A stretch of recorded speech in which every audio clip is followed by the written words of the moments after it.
పండగ హడావిడైతే మొదలైపోయింది కదా! ప్రతి ఇంట్లోని కూడా అరిసెలు, పాకుండలు, చెక్కలు ఏం చేయాలన్నా మనకి ముఖ్యంగా కావాల్సింది తడిపిండి.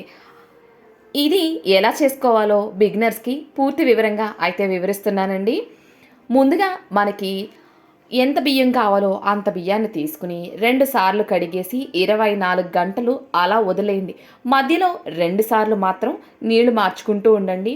ఇలా చేయడం వల్ల మన రైస్ అయితే స్మెల్ ఏమీ రాకుండా ఉంటాయి.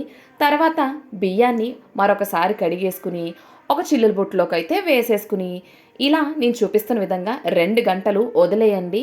2 గంటల తర్వాత చూస్తే బియ్యం తడి పొడిగా ఉంటాయి కదా! ఇప్పుడు దీన్ని మనకి ఇష్టమైతే మిల్లుకి పంపించుకోవచ్చు. లేదా మనం ఇంట్లోనే మిక్సీలో అయితే ఆడేసుకోవచ్చండి. నేను కొంచెం ఎక్కువ బియ్యం తీసుకున్నాం వల్ల మిల్లుకి అయితే పంపించేస్తున్నాను. కేవలం 5 మినిట్స్‌లోనే మిల్లులో ఆడిచ్చేస్తారు కదా! పెద్ద శ్రమ పడాల్సిన పనే ఉండదు అని చెప్పేసి నేనైతే మిల్లుకి పంపించేసా.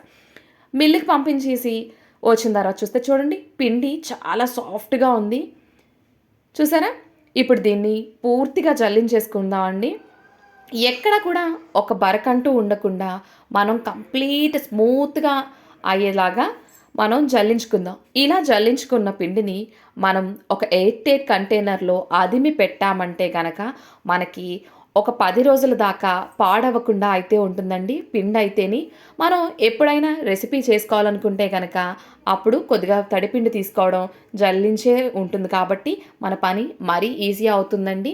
ఒకసారి ఈ టిప్‌నయితే ప్రయత్నించి మీలో ఎవరైనా ఇలాగే చేస్తున్నట్లయితే నాకు కామెంట్ రూపంలో కామెంట్ చేయండి. తడిపిండయితే తయారైపోయింది. Thank you.